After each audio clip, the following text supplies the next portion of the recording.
జ్యోతి మహోత్రపై అప్పుడే నిఘా పెట్టి ఉంటే పహల్గాం దారుణం జరిగేది కాదా? అసలు ఎవరి జ్యోతి మహోత్ర? ఆమె జీవిత కథ అండి ఇప్పుడు ఈ వీడియోలో తెలుసుకుందాం. పహల్గాం మరణకాండ జరిగిన తర్వాత వెంటనే భారత్ ఆపరేషన్ సింధూర్ను చేపట్టింది. పాకిస్తాన్లోని తీవ్రవాదులను మట్టపెట్టింది. ఆ తర్వాత భారత్లో గూఢచార్యాలనికి పాల్పడుతున్న ద్రోహులకు చెక్ పెట్టింది.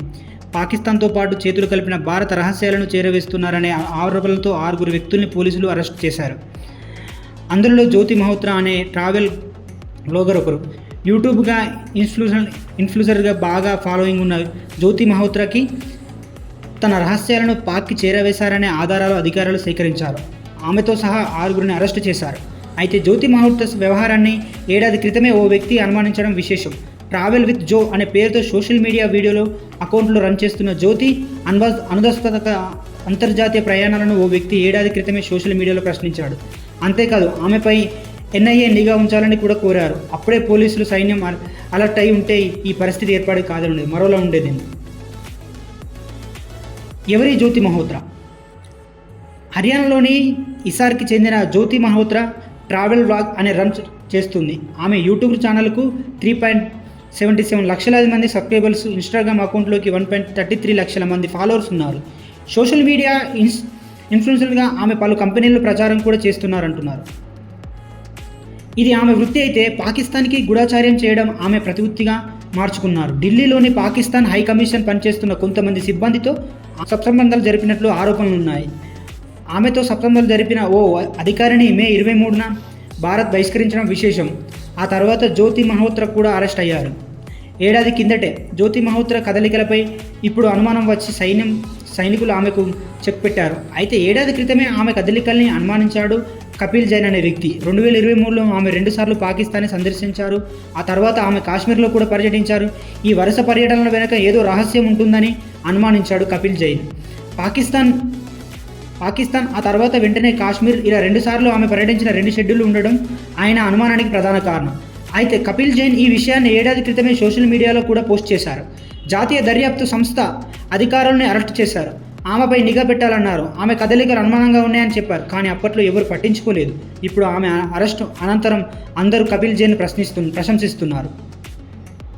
దర్యాప్తు సంస్థ అధికారులు చేసిన పనిని ఏడాది క్రితమే కపిల్ జైన్ చేశారని ఆయన్ను ప్రశంసిస్తున్నారు నెటిజన్లు. ఆయన సూచనల్ని అప్పట్లో అధికారులు ఎందుకు పట్టించుకోలేదు కూడా ప్రశ్నిస్తున్నారు. కపిల్ జైన్ గత ఏడాది మేలో పెట్టిన ఆ పోస్ట్ ఇప్పుడు వైరల్గా మారడం విశేషం.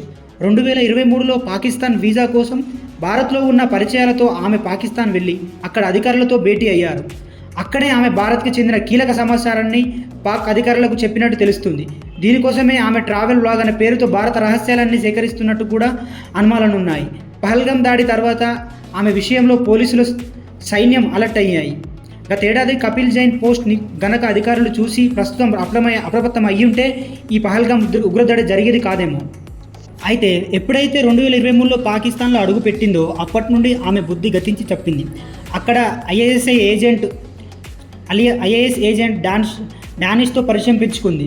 అది కాస్త శారీరక సంబంధంగా దాకా వెళ్ళింది. వాడి మాయమాటల్లో పడి దేశద్రోహానికి ఒడిగట్టింది. వాట్సాప్, ఇన్స్టాగ్రామ్ మెసేజ్ల ద్వారా భారత సైనిక స్థావరాలు, సమీప రహదారుల్లో ఆయుధ నిల్వలను విడుదల చేసే డానిష్కు పంపిన దేశద్రోహి.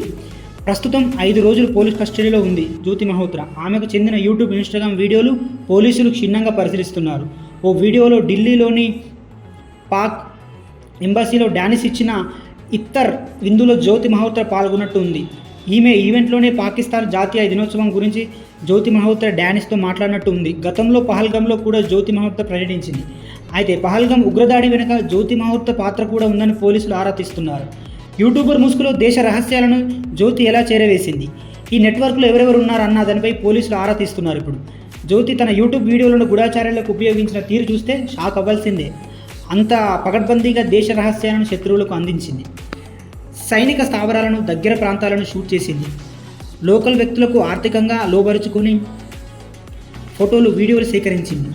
ఈ వివరాలకు కోడ్ భాషలో ఐఎస్ఐ చేరవేసింది. ఆ వీడియోలో ఉన్న కొన్ని వివరాలు, స్థావరాల పేర్లు సైనిక స్థావరాలకు తెలియజేయగా ఉన్నాయని దర్యాప్తులో తేలింది. 2024లో చివరిలో హర్యానా, పంజాబ్ సరిహద్దు వెంబడి సైనిక కదలికల గురించి సమాచారాన్ని జ్యోతి ఐఎస్ఐకు పంపింది. ఇక్కడ జ్యోతి కదలికలపై మన నిఘా ఏజెన్సీలు డౌట్ వచ్చింది. భారత ఇంటెలిజెన్స్ ఏజెన్సీలు ఆమెపై సందేశాలు పసిగట్టాయి. జ్యోతి వీడియోలలో సైనిక స్థావరాల దగ్గర సరైన రికార్డైన దృశ్యాలు ఉద్దేశపూర్వకమైన నిర్ధారించారు. ఈ స్పై నెట్వర్క్లో సంబంధించిన మరో 6గురిని పోలీసులు అదుపులోకి తీసుకున్నారు. జ్యోతి ఫోన్, ల్యాప్టాప్, ఐఎస్ఐ ఏజెంట్లతో సంభాషణ, సైనిక స్థావరాల చిత్రాలు లభ్యమయ్యాయి. ఈ ఆధారాలతో ఆమెపై అధికార రహస్యాల చట్టం, జాతీయ భద్రతా చట్టం కింద కేసులు నమోదయ్యాయి.